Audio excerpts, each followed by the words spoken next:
আপনারা যারা মোবাইল দিয়ে অনলাইনে ঘরে বসে জন্ম সনদের আবেদন করতে চান তাদের জন্য আজকের এই ভিডিওটি খুবই গুরুত্বপূর্ণ। জন্ম সনদ বাংলাদেশী প্রত্যেকটি নাগরিকের জন্য খুবই ইম্পর্ট্যান্ট একটা ডকুমেন্ট, তাই সময় নিয়ে ঘরে বসে নিজে নিজে আবেদন করলে ভুল হওয়ার সম্ভাবনা কম হয়। আর দেরি না করে চলুন যাওয়া যাক মূল ভিডিওতে।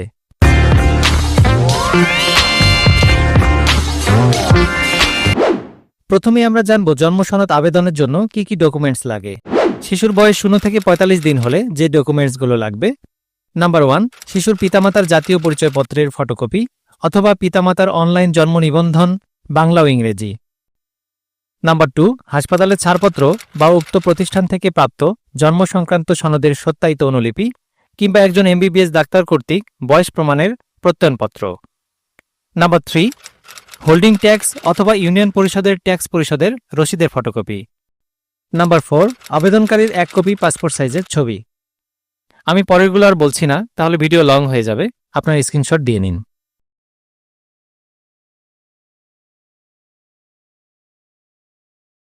জন্ম নিবন্ধনের আবেদন থেকে শুরু করে সনদ হাতে পাওয়া পর্যন্ত আপনাকে মাত্র 3টি ধাপ অতিক্রম করতে হবে।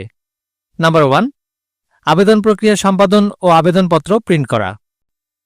নাম্বার 2, আবেদনপত্র ও প্রয়োজনীয় কাগজপত্র নিয়ে নির্দিষ্ট সময়ের মধ্যে ইউনিয়ন পরিষদের ডিজিটাল সেন্টার কিংবা সিটি কর্পোরেশনে যোগাযোগ করা।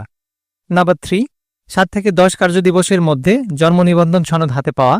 যদি আপনার আর্জেন্ট হয় তবে ইউনিয়ন ডিজিটাল সেন্টারের উদ্যোক্তার সাথে কথা বলে দেখতে পারেন। আবেদনের শুরুতে মোবাইলের ক্রোম ব্রাউজারে গিয়ে bdris.gov.bd লিখে সার্চ করুন। এবার এরকম একটি ইন্টারফেস আসবে। 3টি রেখা চিহ্নিত অংশে ক্লিক করুন। এরপর জন্ম নিবন্ধন লেখায় ক্লিক করার পর এরকম একটা ইন্টারফেস আসলে স্থায়ী ঠিকানা অংশটি সিলেক্ট করে পরবর্তীতে ক্লিক করুন। এরপর যা দেখতে পাচ্ছেন তা একটি অনলাইন ফর্ম, যা খুবই গুরুত্ব সহকারে আপনাকে পূরণ করতে হবে। এখানে ভুল হলে সেই ভুলের বোঝা অনেক সময় সারা জীবন বয়ে বেড়াতে হয়। এখানে নামের প্রথম অংশ ও শেষ অংশ বাংলা ও ইংরেজিতে লিখতে হবে।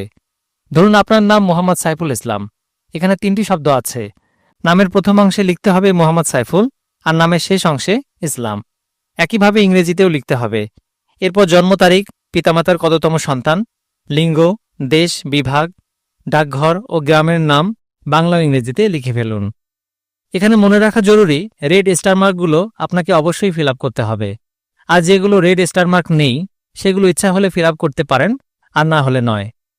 এবার ফর্মটি সঠিকভাবে পূরণ করা হলে পরবর্তী অংশে ক্লিক করুন। এবার এই ইন্টারফেসে পিতা তথ্য ও মাতা তথ্য সঠিকভাবে পূরণ করতে হবে। পিতার অনলাইন জন্ম নিবন্ধন নম্বর, জন্ম তারিখ, নাম ইংরেজি ও বাংলায় লিখুন। জাতীয় পরিচয়পত্র অংশে রেড স্টারমার্ক নেই, তাই না দিতে চাইলে স্কিপ করতে পারেন। এই অংশটি পূরণ করা হলে ফের পরবর্তীতে ক্লিক করুন। এবার স্থায়ী ঠিকানা ও বর্তমান ঠিকানা নির্ভুলভাবে সিলেক্ট করুন। জন্মস্থানের ঠিকানা ও স্থায়ী ঠিকানা এক হলে এই অংশ সিলেক্ট করুন। আবার স্থায়ী ঠিকানা ও বর্তমান ঠিকানা একই হলে এই বক্স সিলেক্ট করুন। সঠিকভাবে পূরণের পর একবার চেক করে পরবর্তী অংশে ক্লিক করুন। এবার এই ইন্টারফেসে আপনাকে আবেদনকারী তথ্য পূরণ করতে হবে। এই অংশে আপনি যদি আপনার নিজের জন্যই আবেদন করেন তবে নিজ অংশটি সিলেক্ট করুন, আর যদি আপনি আপনার সন্তানের জন্য আবেদন করেন তবে আপনি পিতা কিংবা মাতা অংশ সিলেক্ট করুন।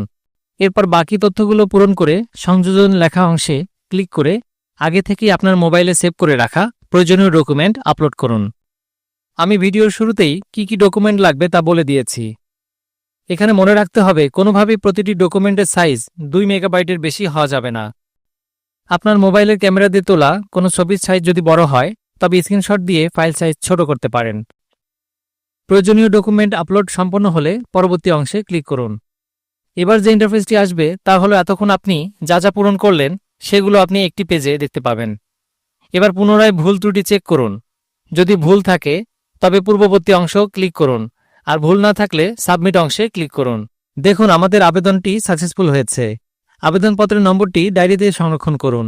ধরে নিচ্ছি যেহেতু আপনি মোবাইল দিয়ে আবেদন সম্পাদন করেছেন, তাই আবেদনপত্রটি প্রিন্ট করতে হলে আবেদনপত্রের নম্বরটি সহ যে কোনো কম্পিউটার দোকানে গিয়ে প্রিন্ট করতে পারবেন। এতক্ষণ আমরা ধাপ 1 সম্পন্ন করলাম। এবার দ্বিতীয় ধাপ সম্পন্ন করতে আপনাকে আবেদনপত্র, 1 কপি পাসপোর্ট সাইজের ছবি ও বয়স অনুযায়ী প্রয়োজনীয় ডকুমেন্ট নিয়ে ইউনিয়ন ডিজিটাল সেন্টার কিংবা সিটি কর্পোরেশনের সংশ্লিষ্ট কর্মকর্তার সাথে যোগাযোগ করুন। এবার হয়তো আপনারা অনেকেই প্রশ্ন করতে পারেন, যদি কাগজপত্র নিয়ে অফিসে যেতেই হয় তবে ঘরে বসে আবেদন হলো কিভাবে? এর সঠিক উত্তর হলো, যদি আপনি অফিসের মাধ্যমে আবেদন করতেন তবে ভুল হওয়ার চান্স থাকে, যার প্রমাণ আমি নিজেই। আমার বাংলা ও ইংরেজি দুই নামের বানানেই ভুল ছিল।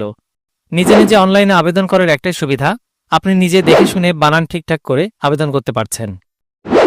এবার তৃতীয় ধাপটি হলো অপেক্ষা করা।